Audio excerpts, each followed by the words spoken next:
सबसे पहले मैं दया और करुणा के सागर तथागत बुद्ध को नमन करता हूँ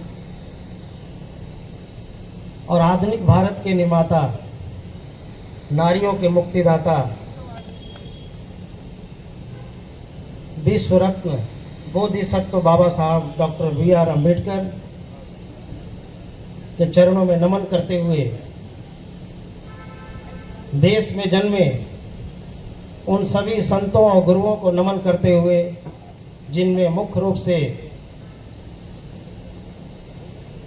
क्रांति ज्योति महात्मा ज्योतिराव फुले, पेरियार रामास्वामी नायकर,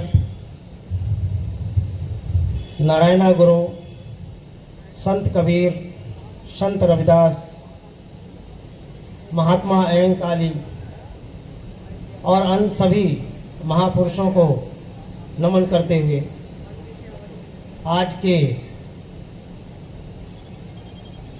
इस विशेष सभा, जो कि बाबा साहब डॉक्टर भीमराव अम्बेडकर के 133वें जन्मदिन के उपलक्ष्य में यहाँ पे मनाया जा रहा है।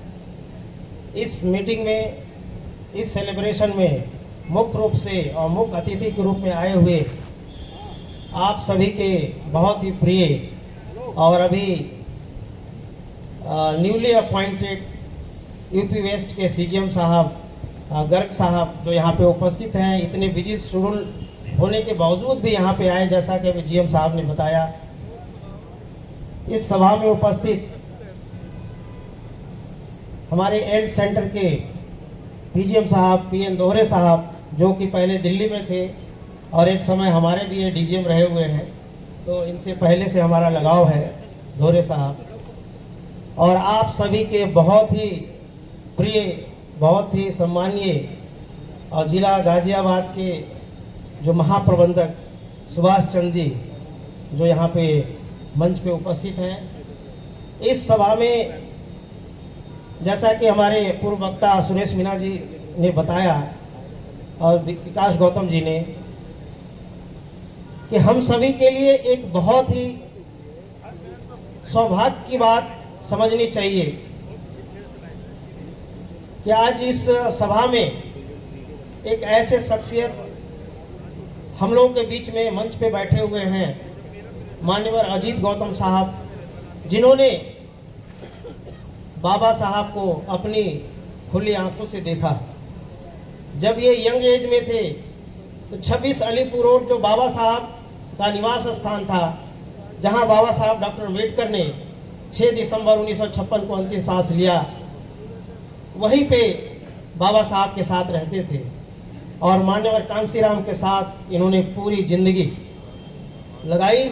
यहाँ तक कि अंतिम यात्रा में भी यही थे, जो निगम बोध घाट पे साहब का जो संस्कार हो रहा था। इस सभा में उपस्थित हमारे सहपाठी, हमारे सेवा बीएसएनएल सीएचक्यू के हमारे असिस्टेंट फाइनेंस सेक्रेटरी और दिल्ली के हमारे प्रेसिडेंट सुरेश चंद्र मीना जी, और अध्यक्षता कर रहे राजेंद्र जी, जो कि आप सभी के बहुत ही प्रिय हैं। इस सभा में उपस्थित सभी भाइयों एवं बहनों, मैं आप सभी को इस 133वीं जन्मदिन पे बहुत बहुत तहे दिल से हार्दिक बधाई देता हूं और आप लोगों का स्वागत करता हूं कि आप लोग इस ऐतिहासिक दिन में यहाँ पे उपस्थित हैं। मैं हर साल आता हूं, मुझे लगता है मैं 15-20 सालों से गाजियाबाद आता रहता हूं और जगह जगह पहले मनाया जाता था, उस समय से मैं आते रहा हूं और आता रहूंगा।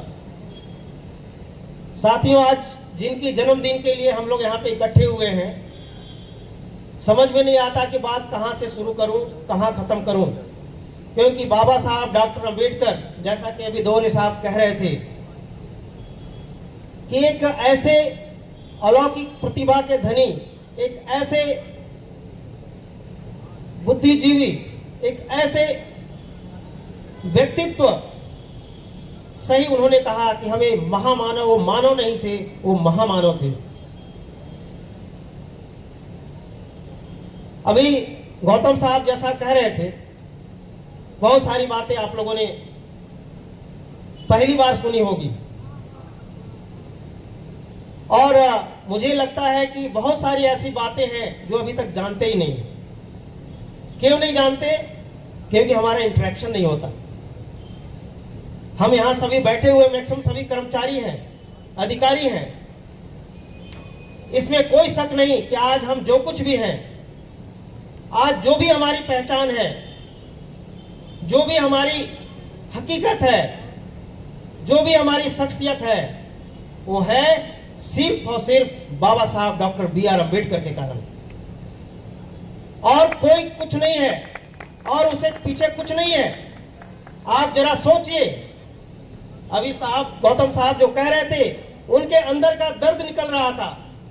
वो चाहते, वो तो घंटे घंटे बोलते रहते, जैसा वो कह रहे थे कि पूरे वर्ल्ड उन्होंने ट्रेवल किया, एक बार नहीं कई बार, जो भी प्रोमिनेंट कंट्री है सब जगह जाते हैं, और इंडिया और अब्रॉड सभी जगह। साथियों, आप लोग सोचिए, आज हम लोग जो कुछ भी है, क्या 1950 से पहले, हमारा इंडियन कॉन्स्टिट्यूशन लागू होने से पहले, क्या ऐसे कोई हमारे खानदान में लोग थे? कोई पढ़े लिखे लोग थे इतने? कोई डॉक्टर इंजीनियर थे? अगर होंगे भी तो एक्सेप्शनल होंगे, एक्सेप्शनल होंगे। आज जो हम इतने इतने बड़े बड़े घरों में रह रहे हैं, सभी अच्छे अच्छे घरों में रह रहे हैं, जो नौकरी पेशा कर रहे हैं। आप सोचिए, क्या 1950 से पहले किसी का लेंटर मकान, उस तरह का मकान हुआ करता था? नहीं। तो साथियों, इतने अच्छे कपड़े पहन रहे हैं। पहले आप सबको पता है कि पहले हमारे कैसे लोग रहते थे, नंगे भूखे रहते थे, लोग नफरत करते थे। क्यों करते थे? उसका एक कारण यह भी था कि हमारे लोग सही मायने में गंदे रहते थे। लेकिन आज हम सबके बराबरी में हैं, उससे बल्कि बेहतर है। क्यों? ये सब जरा सोचना पड़ेगा। किनको सोचना होगा? हम सभी को सोचना पड़ेगा। हम लोग सोच करके हम ये पतली गली कहते हैं, पतली गली से निकल जाते हैं कि ये सब सोचना जो है, करे उन प्रतिनिधियों का काम है जो एमएलए हैं, एमपी हैं, मिनिस्टर हैं, उनका काम है, जो हमारे समाज का प्रतिनिधित्व कर रहे हैं। साथियों, वो तो रिप्रेजेंटेटिव हैं, वो प्रतिनिधित्व कर रहे हैं, लेकिन वो टेम्परेरी रिप्रेजेंटेटिव है। उनका नेतृत्व जो है टेम्परेरी है, बहुत दूर तक चलने वाला नहीं है। 5 साल की भी कोई गारंटी नहीं है, 1-2 साल में भी वो बाएं दाएं हो सकते हैं। लेकिन आप जब एक बार आ गए तो आप 60 साल की उम्र तक यहाँ पे रहेंगे। 60 साल की उम्र तक। आप बताइए, परमानेंट रिप्रेजेंटेटिव कौन हुआ समाज का? आप लोग हुए या वो लोग हुए? आप लोग हुए, हम हैं, हम सभी हैं। साथियों, मैं यही बात कह रहा था कि जो भी बदलाव हमारे जिंदगी में हुआ है, सिर्फ और सिर्फ बाबा साहब के दिए हुए संविधान के कारण हुआ है। अगर ये संविधान नहीं होता तो आज हम यहाँ पे इकट्ठे नहीं होते, आज बाबा साहब की 133वीं जयंती नहीं मना रहे होते, आज हम ऐसे मकानों में नहीं रह रहे होते, ऐसे कपड़े नहीं पहन रहे होते। साथियों, ये सच्चाई है। आप सोचिए कि उस समय कितने लोग ग्रेजुएट थे। हमारे 50 के समय में कितने लोग ग्रेजुएट थे? ये सोचना पड़ेगा। जब हमें सारे अधिकार मिले, जो साहब अभी कह रहे थे, और स्पेशली जो महिलाओं के लिए, क्योंकि मैं भी आप सभी को बहुत नमन करता हूं, धन्यवाद देता हूं कि इतने ज्यादा संख्या में, जितने संख्या में हम महिलाएं हैं, शायद पुरुष उतनी संख्या में यहाँ पे नहीं है, उस रेशियो में नहीं है। ये होना चाहिए। आप लोगों को काम करना पड़ेगा यहाँ पे। तो बाबा साहब ने जो काम किया है उसके बारे में जानना होगा। मैं ये कह रहा था कि हमें वो जानकारी नहीं है क्योंकि हमारा इंटरेक्शन नहीं होता। हम ऐसे सभाओं में नहीं जाते, ऐसे लोगों के इंटरेक्शन में नहीं रहते, और ना तो ऐसा लिटरेचर पढ़ते हैं। जब हम लिटरेचर पढ़ेंगे नहीं, हम तो पढ़ के, किताबें पढ़ के पीएचडी कर सकते हैं, और भी हम आईएएस आईपीएस बन सकते हैं, सब कुछ कर सकते हैं। लेकिन जो पढ़ना चाहिए किताबें, और जो सोशल मूवमेंट की किताबें, जो महापुरुषों की किताबें, जिन महापुरुषों के कारण आज हम यहाँ हैं, वो हम उस पर ध्यान नहीं देते। कौन करेगा? कौन पढ़ेगा? क्या वो लोग पढ़ेंगे? वो लोगों को बताएंगे, समाज को बताएंगे, जो कि अभी भी 2 शाम की रोटी के लिए तरस रहे हैं। क्या हमारी जिम्मेवारी ये नहीं है कि लोगों को बताना। अभी जो मीना जी बता रहे थे एक वाक्य एक आईएएस अफसर के बारे में कि बाबा साहब ने स्पेशली बुलाया था 26 अलीपुर रोड पे जब आईएएस बना, वो आईएएस ये सोच रहा था कि अच्छा बाबा साहब बुलाए, हो सकता है कुछ चंदा वंदा की बात होगी, कुछ डोनेशन की बात होगी। और बहुत देर हो गया, घंटों देर, बाबा साहब ने कुछ बोला नहीं। लेकिन लास्ट में वो बात बोला बाबा साहब ने कि हम आपको इसलिए बुलाए हैं कि आप जाओ गांव में। जब गांव में जाओगे, जब महिलाएं देखेंगी, जब आपकी वही आपके रिश्तेदारी में होंगे या आपके गांव के चाहे जो भी हो, हर के साथ रिश्ता होता है, किसी भी जाति धर्म को सबके साथ रिश्ता होता है। वो जब देखेंगे उनके मन में ये भाव आएगा, मन में भाव आएगा कि हम भी इस बच्चे की तरह बनाएंगे अपने बच्चे को। ये इसी गांव से निकल के गया है और ये आईएएस बना है, आईपीएस बना है, हमें भी इसी तरह से बनाना है। और तुम्हें जो लाल बत्ती की गाड़ी मिली हुई है, ये नहीं कि शहर में सिर्फ घुमाते रहो, ये लाल बत्ती की गाड़ी में बैठ करके और गांव में जाओ ताकि लोगों को लगे कि ये लाल बत्ती में की गाड़ी में कौन आ रहा है, उसका बेटा आ रहा है, उसका पोता आ रहा है जो इसी गांव से पढ़ के गया है। तो ये हमें जानना होगा और इस तरह से हम जानेंगे जब हम इंटरेक्शन में रहेंगे। आप लोग इतना है, हम लोग जो नौकरी पेशा में है, हम लोग का क्या रूटीन है कि हम लोग घर से ऑफिस, ऑफिस से घर। एक चीज मैं ये भी क्लियर करना चाहता हूं, मुझे फक्र है स्पेशली अपने जो हमारे एससी एसटी के लोग हैं उन पे फक्र है कि इतने अच्छे तरीके से वो अपनी जिम्मेवारी भी ऑफिस में निभाते हैं। मैं पिछली बार आया था, लास्ट ईयर में बोला था, एक लिस्ट बताया था कि हमारे सेवा के लोग जो सेवा के ऑफिस बीरर हैं, इवन हमारे नेशनल प्रेसिडेंट जो नागरकोइल कन्याकुमारी से हैं, उनको भी बीएसएनएल का जो बेस्ट अवार्ड होता है वो मिला हुआ है। और बहुत सारे हमने पूरा लिस्ट बताया था। तो मुझे बहुत फक्र है, गर्व है अपने लोगों पे कि वो बहुत ही ईमानदारी के साथ काम करते हैं अपने ऑफिस के अंदर में, और इसलिए काम करते हैं कि उनके पीछे और कुछ नहीं है। ये नौकरी के अलावा और कोई पीछे नहीं है, कोई इनके पास 10 किले खेत नहीं है, उनका कोई बिजनेस नहीं है, उनका कोई पुश्तैनी कोई ऐसा चीज नहीं है जो कि उनके सपोर्ट में खड़ा हो। अगर है तो सिर्फ नौकरी। तो साथियों, मैं ये कहना चाहता हूं कि ये जो हमें रिप्रेजेंटेशन मिला हुआ है समाज के नाम पे, ये समाज के नाम पे मिला हुआ है, ये कोई जाति के नाम पे नहीं मिला हुआ है।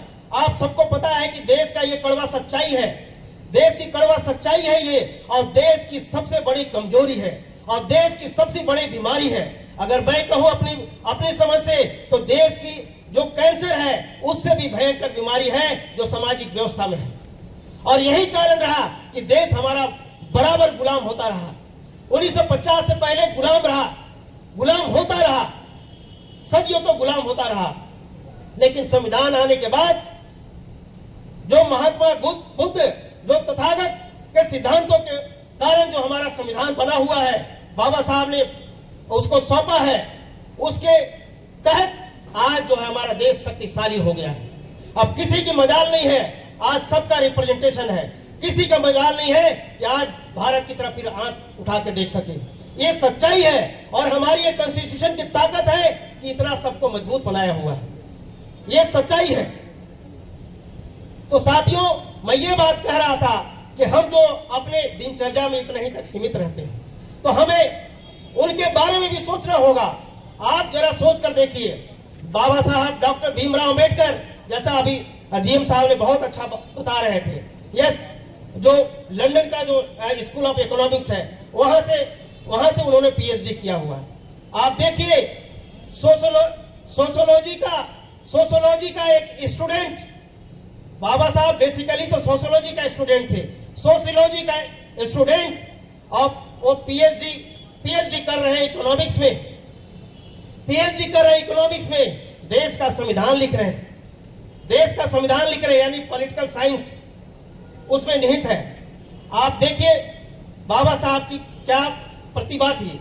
मैं ये बात इसलिए कहना चाह रहा हूं कि बाबा साहब अगर समाज के बारे में नहीं सोचे हुए होते, बाबा साहब ने अपने घर के बारे में जो इंपॉर्टेंस है, अगर समाज के इंपॉर्टेंस के बाद अगर नहीं दिया होता, समाज के बारे में पहला जो इंपॉर्टेंस नहीं दिया होता, तो आज हम यहां होते क्या? बाबा साहब की जो विद्वता थी, बाबा साहब की जो डिग्रियां थी, जो आप सभी जानते हैं, बाबा साहब 9 भाषाओं के ज्ञाता थे। बाबा साहब ने इतनी किताबें लिखी हैं। आज जो आरबीआई का गठन हुआ, आप सबको पता है कि आरबीआई का गठन भी उसी आधार पे हुआ है। जो किताब का नाम है problem of the rupees. Problem of the rupees क्या है? बेसिकली उसी पे बाबा साहब डॉक्टर अम्बेडकर ने पीएचडी किया है और उनका वो थीसिस है बेसिकली, और उसी के आधार पे आरबीआई का गठन हुआ, उसी के आधार पे हुआ है। तो साथियों, ये हमें सोचना होगा। बाबा साहब चाहते हैं अपनी जिंदगी, व्यक्तिगत जिंदगी, जो उनकी क्वालिफिकेशन, जो से आज हमारे लोगों के बीच में सोच है, पढ़ लिख के डॉक्टर इंजीनियर बन गए, आईएएस आईपीएस या जो भी क्लास 1 कुछ भी बन गए, उनको ऐसा लगता है कि मैं अपनी क्वालिफिकेशन, अपने विद्वता के कारण मैं बना, मैं ऑन मेरिट पे हूं, अपने मेरिट के कारण हूं। लेकिन मैं उनसे पूछना चाहता हूं कि 1950 के पहले ये मेरिट कहां चली गई थी? 1950 के पहले मेरिट कहां थी? हमारे घरों में, हमारे समाज में, हमारे परिवार में डॉक्टर इंजीनियर क्यों नहीं थे? पायलट क्यों नहीं थे? आईएएस आईपीएस क्यों नहीं थे? साथियों, ये अगर जो कुछ भी है वो बाबा साहब के दिए हुए संविधान के कारण है। उन्होंने निश्चित कर दिया। हालांकि हमारे एससी की पॉपुलेशन 20% के अराउंड है, एसटी का पॉपुलेशन 30% के अराउंड, 10% के अराउंड है, लेकिन उन्होंने 15 और 7.5 फिक्स कर दिया। और आज वो फिक्स होने के कारण आज हम लोग यहाँ नजर आ रहे हैं। अब इसमें किसी कास्ट, सब कास्ट का नाम नहीं है। आप सबको पता है, ये कड़ी सच्चाई है कि हमारा देश, जो हम मेजोरिटी जिसको हम बिलोंग करते हैं, 6743 जातियों में बटा हुआ है। इतने में बटा हुआ है। अगर एससी की बात करें कि 2000 जातियों में, सब उपजातियों में बटा हुआ है। एसटी की बात करें तो 1000 उपजातियों में बटा हुआ है। एक ग्राउंड रियलिटी है। आप बताइए कैसे लोग एक हो सकते हैं? कैसे होते? लेकिन बाबा साहब ने उसका भी फॉर्मूला निकाला, और उन्होंने एक नाम एससी और एसटी दिया। तो हमें एक नाम बाबा साहब का, अगर हम सही माने वो बाबा साहब के अनुयायी हैं, सही माने वो बाबा साहब के फॉलोअर हैं, तो हमें एक चीज सोचना चाहिए कि हम एससी एसटी के लोग हैं और बाबा साहब के बताए हुए मार्गों पे हमें चलना है। और नहीं तो आप जैसे सोच के चल रहे हैं, सोच के चलते हैं, अगर बाबा साहब भी वैसे सोचे हुए होते तो किसी देश के अंदर, जो अमेरिका इस तरह से कहता है, जो कोलंबिया यूनिवर्सिटी इस तरह से कहता है, जहां आज भी बाबा साहब का लिखा हुआ जो किताब है वेटिंग फॉर द वीजा, आज भी वहां पढ़ाया जाता है। ये यहाँ पे नहीं पढ़ाया जाता है, लेकिन वहां पे विदेश में पढ़ाया जाता है। बाबा साहब चाहते तो किसी भी यूनिवर्सिटी में प्रोफेसर बन करके, डीन बन करके वहां रह सकते थे, और कहीं दूसरे सेटल हो सकते थे किसी भी देश के अंदर में, और वहां मिनिस्टर भी बन सकते थे, चीफ मिनिस्टर, प्राइम मिनिस्टर भी बन सकते थे। लेकिन बाबा साहब ने, जो गौतम साहब कह रहे थे कि 1913 में बाबा साहब जब कोलंबिया यूनिवर्सिटी में गए तो उन्होंने सिर्फ 2 शपथ लिया था। पहला शपथ लिया था कि मैं लौट करके यहां से जाऊंगा देश के अंदर में। उन्होंने जब देखा महिलाओं को कि क्या समानता है यहाँ पे, कोई स्त्री और पुरुष में कोई भेदभाव नहीं है, मैं जा करके 2 वर्गों के लिए विशेष तौर पे काम करूंगा। वैसे काम तो सबके लिए करूंगा, विशेष तौर से करूंगा महिला वर्ग और दलित वर्ग के लिए। और बाबा साहब यहाँ पे आए और बाबा साहब ने इस तरह से काम किया। तो साथियों, मैं बोलना तो और कुछ चाहता था, लेकिन मैं ज्यादा नहीं बोलूंगा। सीजीएम साहब को भी जाना है, सीजीएम साहब बोलेंगे। मैं सिर्फ यही बात कहना चाहता हूं कि आप लोग को सिर्फ किताबी कीड़े बन के रहने से काम चलने वाला नहीं है। आप लोग समाज के बारे में सोचिए। अगर महात्मा ज्योतिराव फूले ने नहीं सोचा हुआ होता, अगर आपके नारायण गुरु ने नहीं सोचा हुआ होता, आपका पेरियार रामास्वामी ने नहीं सोचा हुआ होता, बाबा साहब डॉक्टर अम्बेडकर ने आपके बारे में नहीं सोचा हुआ होता, तो क्या आज यहाँ होते? क्या आप जरा सोच के देखिए। अगर वो नहीं सोचे होते, उन्होंने सोचा, उन्होंने काम किया। अगर मैं एक सेवा की बात करूं, आज मैं जनरल सेक्रेटरी 3-4 टर्म से हूं, आज मैं बहुत अच्छी तरह से इसको रन कर रहा हूं। मुझे भी गर्व है, हमारे लोगों को गर्व है, लेकिन मुझे गर्व उन लोगों पे भी है जो हमारे पहले जिन लोगों ने चलाया। अगर हमारे पहले उन लोगों ने काम नहीं किया होता, सीनियर साथी जो बैठे हुए हैं यहाँ भी कुछ लोग, और पहले जो है, तो यहाँ पे क्या इसी स्थिति में होते? तो साथियों, आप सबकी ये जिम्मेवारी है कि हम लोग बाबा साहब के बारे में, अपने महापुरुषों के बारे में भी हम सोचे, पढ़े और लोगों को जोड़ने का काम करें। हम बाबा साहब के अनुयायी हैं। हम गलत चीज का सहारा कभी नहीं लेते। बाबा साहब का अनुयायी होने के कारण बाबा साहब ने क्या कोई और चीज का कोई सहारा लिया? बाबा साहब ने सिर्फ एक कलम का सहारा लिया, सिर्फ एक कलम का सहारा लिया। बाबा साहब का हथियार कलम था, सिर्फ कलम, और कलम के माध्यम से आज सारे अधिकार दिलाए। हमें कोई भी अनपार्लियामेंट्री चीज बोलना नहीं है किसी को, हमें कोई भी गलत काम नहीं करना है। जो नियम है, नियम के दायरे में रह के हमें काम करना है, लेकिन सच को सच कहना है, सच को सच कहना है और गलत को गलत कहना है, दिन को दिन कहना है, रात को रात कहना है। साथियों, क्या आजादी के 75 साल बाद भी हम क्या पिछलग्गू बनकर चलते रहेंगे? कोई दिन को रात कहेगा तो रात कहेंगे? नहीं। तो ये होना चाहिए। मैं समझता हूं कि बाबा साहब डॉक्टर अम्बेडकर के प्रति यही सबसे बड़ी श्रद्धांजलि होगी, यही सबसे बड़ा हम अगर नाम लेना चाहते हैं तो सबसे बड़ी पुष्पांजलि यही होगी कि हमें बाबा साहब महात्मा बुद्ध के बताए हुए रास्ते पर चलना है और इसी तरह से चलकर देश बहुत मजबूत हो रहा है। और देश के अंदर में कोई शक्ति नहीं है, देश के अंदर में कोई और उपाय नहीं है, देश के अंदर और कोई फॉर्मूला नहीं है। देश हमारा तभी मजबूत बन सकता है जब बाबा साहब के दिए हुए संविधान के माध्यम से जो उसमें दिया हुआ है 3 मंत्र, इक्वलिटी, फ्रीडम, फ्रेटर्निटी, ये सब, जस्टिस, इस मार्ग पे चल के ही देश हमारा मजबूत बन सकता है। अगर कोई चाहे कि इससे अलग होकर के हम देश को मजबूत कर ले, ये असंभव है, असंभव, ऐसा नहीं हो सकता। तो बस मैं और कुछ नहीं कहूंगा। आप सभी यहाँ पे आए और आप लोगों ने इसका हिस्सा आप लोग बने, हमारी बातों को आप लोगों ने सुना। मैं वैसे कोई गलत बात बोलता नहीं हूँ, मैं सच बोलता हूँ, सच के सिवा कुछ नहीं बोलता हूँ और सच बोलता ही रहूंगा और इसके सिवा मैं कुछ नहीं बोलूंगा।